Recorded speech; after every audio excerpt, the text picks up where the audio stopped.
penari. Dia adalah Camille putri Nyonya Regine. Namun secara tak sengaja Felicie menjatuhkan sebuah guci di tempat itu, yang kemudian membuatnya secara tak sengaja masuk ke dalam ruangan itu. Felicie kemudian mengatakan kalau dia bekerja bersama Odette bersih-bersih di rumah itu.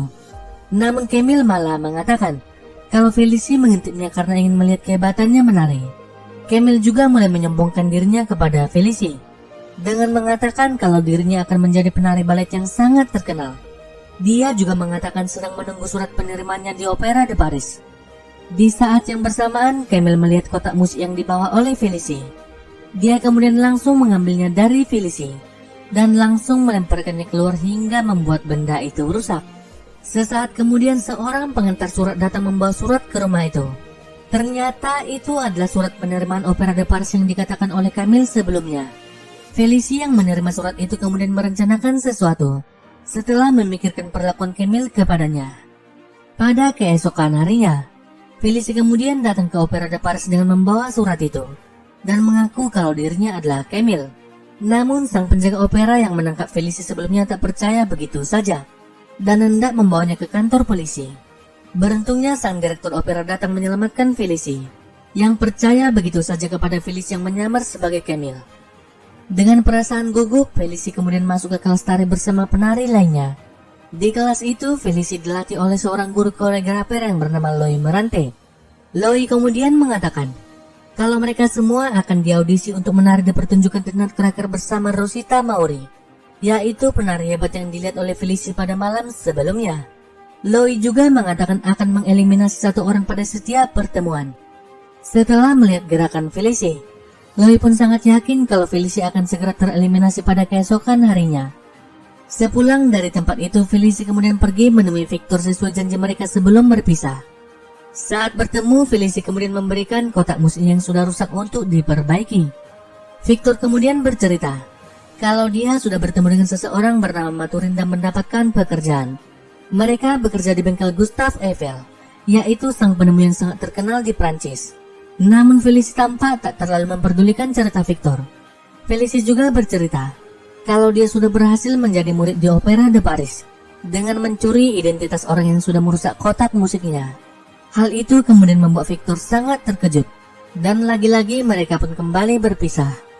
Di opera, Felicie terus berlatih dengan penari balet lainnya. Namun dia malah melakukan gerakan-gerakan aneh yang sangat konyol yang membuat Louis sangat kesal kepadanya. Felicie juga sangat bersusah payah saat melakukan gerakan split. Louis kemudian hendak mengeliminasinya pada hari itu juga. Tapi keberuntungan masih berpihak kepada Felicie ketika seorang penari lainnya gagal berdiri saat melakukan gerakan itu.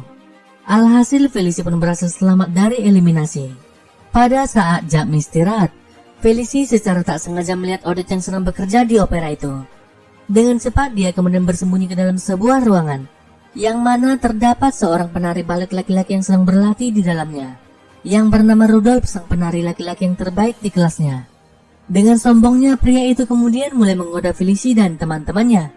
Namun secara tiba-tiba Odette kemudian mendatangi Felicie dan bertanya apa yang sedang dilakukannya di tempat itu. Setelah itu Odette kemudian langsung pergi tanpa mendengarkan penjelasan dari Felicie. Pada malam harinya, Felicie kemudian mendatangi Odette dan berusaha meminta maaf kepadanya. Namun Odette sudah sangat kecewa karena Felicie sudah berbohong kepadanya. Felicie kemudian menceritakan impiannya yang ingin menjadi seorang penari sejak dulu. Dengan perasaan bersalah, Felicie kemudian keluar dari tempat itu.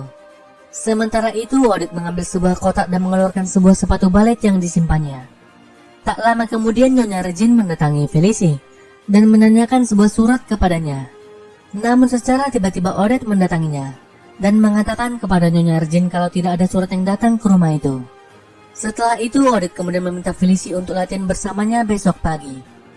Pada keesokan harinya, Odette kemudian memberikan latihan kepada Felicie untuk melompat dan membunyikan lonceng yang digantungnya, namun tanpa menimbulkan percikan air yang sedang diinjaknya.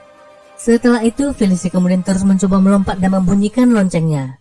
Namun tiap kali dia meloncat, kakinya selalu menimbulkan percikan air. Hal itu kemudian membuat Felicie sangat kesal. Dia kemudian melampiaskannya dengan mengusir burung-burung merpati yang ada di tempat itu. Sampai kemudian Felicie secara tak sengaja melihat bagaimana bulu dari burung itu jatuh ke dalam genangan air tanpa menimbulkan percikan di air. Felicia lantas meniru gerakan